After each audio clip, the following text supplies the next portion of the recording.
Look, I don't intend to say very much on the referendum other than to say that the people have spoken, and it now falls to us to put in place the legislation.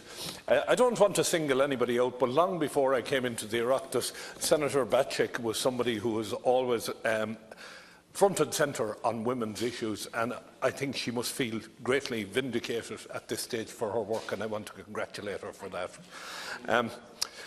This morning, Leader, we heard from the GRA conference.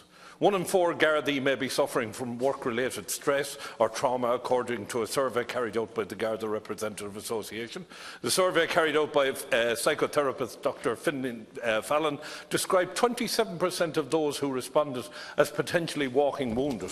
Just over 2,200 Gardaí responded to an email survey, a response rate of 38%, with 2/3 of respondents male and 1/3 female.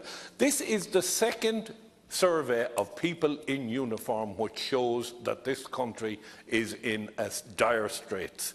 The survey shows that Gardaí feel frustrated by the amount of paperwork they have to do, they do not feel they have the right equipment or training to do the job properly, and that senior managers do not appreciate the challenges they face. That is a damning line.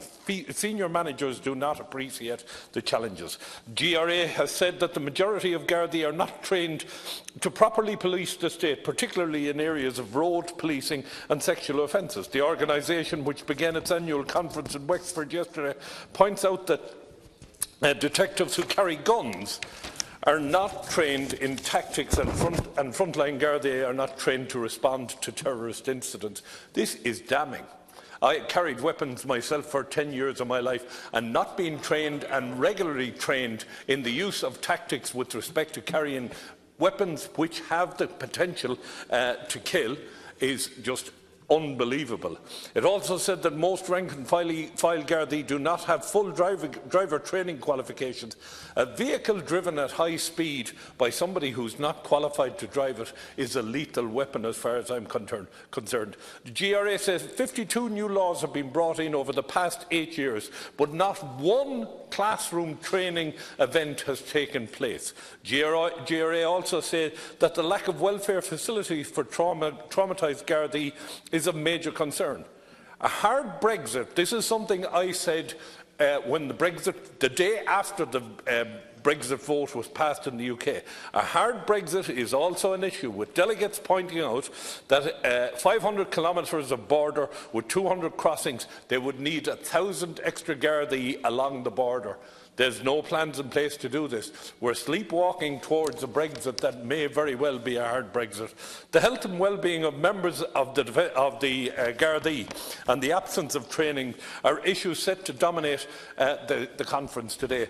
Leader, we really have to start looking after people in uniform. The peace process, I agree, has taken some of the emphasis off the uniformed services in this country. But this is the second set of damning reports. First the Defence Forces, now the GRA. The AGSI, I have no doubt, are in exactly the same situation. Senior members of the Gardaí have also, at their conference, pointed out similar issues. We really have to do something about this. So I would ask you to organise, Leader, at your convenience, to get the Minister for Justice in here, and let's discuss the Gardaí in particular. And if you could do that. Finally, Leader, I was at a conference yesterday in Europe, and the conference was the Task Force on Subsidiarity, Proportionality and Doing Less More Efficiently. Right? It's headed up by Franz Timmermann. This particular conference specifically looked at how we might get more done in Europe.